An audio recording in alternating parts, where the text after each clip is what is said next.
Hello bachcho, let's read the question. The question says that a girl weighing 25 kg stands on the floor. She exerts a downward force of 250 Newton on the floor. What force does the floor exert on her? यानी कि यहाँ पर आपको दिया गया है एक girl है जिसकी वेट है 25 kg और वो फ्लोर पे खड़ी है। वो एक डाउनवर्ड फोर्स 250 न्यूटन का फ्लोर के ऊपर लगा रही है।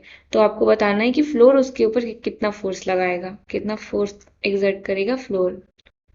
तो यहाँ पर हम की कॉन्सेप्ट पहले मेंशन करेंगे। की कॉन्सेप्ट यहाँ पर क्या हो जाएगा, न्यूटन का third law of motion, that is Newton's third law of motion.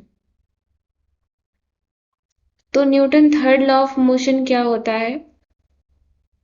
According to this, every action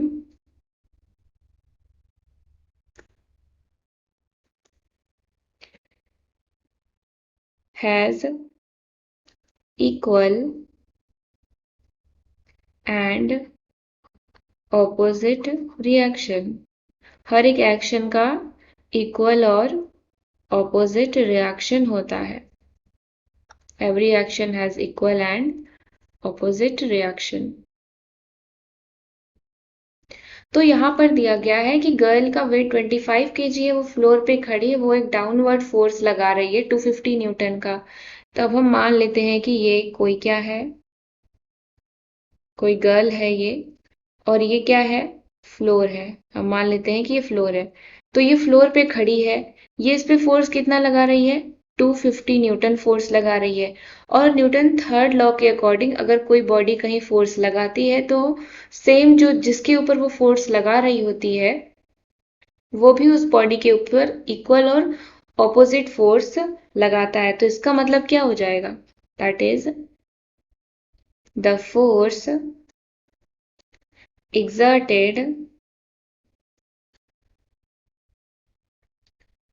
by the girl on floor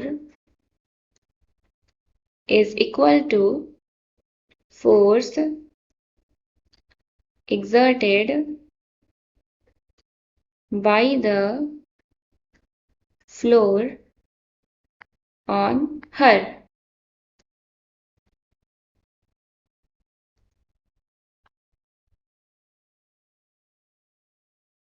यानी कि फोर्स जो गर्ल फ्लोर पे लगा रही है उतना ही फ्लोर उस गर्ल के ऊपर भी फोर्स लगाएगा। यानी कि ये कितना लगा रही है, that is 250 Newton.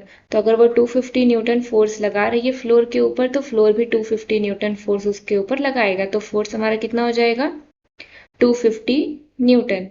Hope you understood it well. Thank you so much.